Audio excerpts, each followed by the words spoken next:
start our physical education session with the HOPE test, which stands for Hamstring and Hip Flexor Test. The hamstring and hip flexor test is an important assessment in physical education and sports. The hamstring are the muscles at the back of the thigh, and the hip flexors are the muscles at the front of the hip. These muscles play crucial roles in various movements such as walking, running, jumping, and bending. A proper hamstring and hip flexor test helps to determine the flexibility and strength of these muscles. Good flexibility in the hamstring and hip flexor is essential for preventing injuries, improving athletic performance, and maintaining proper posture. If these muscles are tight or weak, it can lead to a variety of problems, including lower back pain, poor balance, and limited range of motion.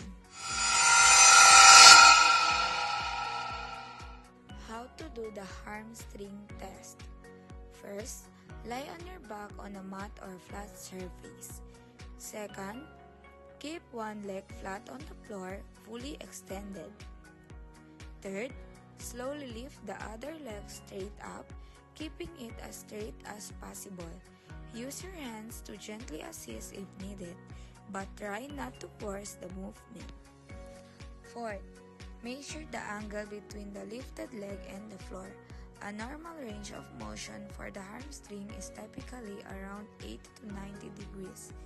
If you can lift your leg higher without feeling pain or excessive resistance, it indicates good hamstring flexibility.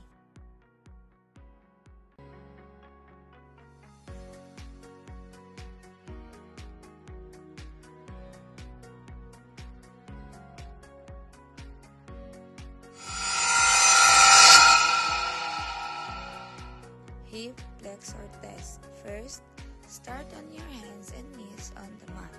Second, extend one leg straight back behind you, keeping your knee on the floor.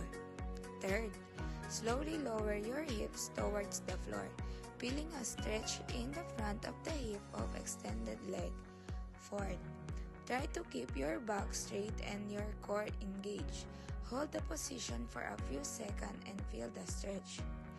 Fifth, you can also perform this test in a standing position. Stand with one foot forward and the other foot back.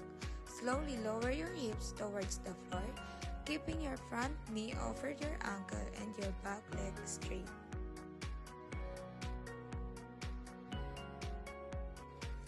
Remember, when performing this test, it is important to do them slowly and gently. Don't force the movement or push yourself too hard, as this can lead to injury. If you feel any pain or discomfort during the test, stop immediately and consult a qualified fitness professional or healthcare provider.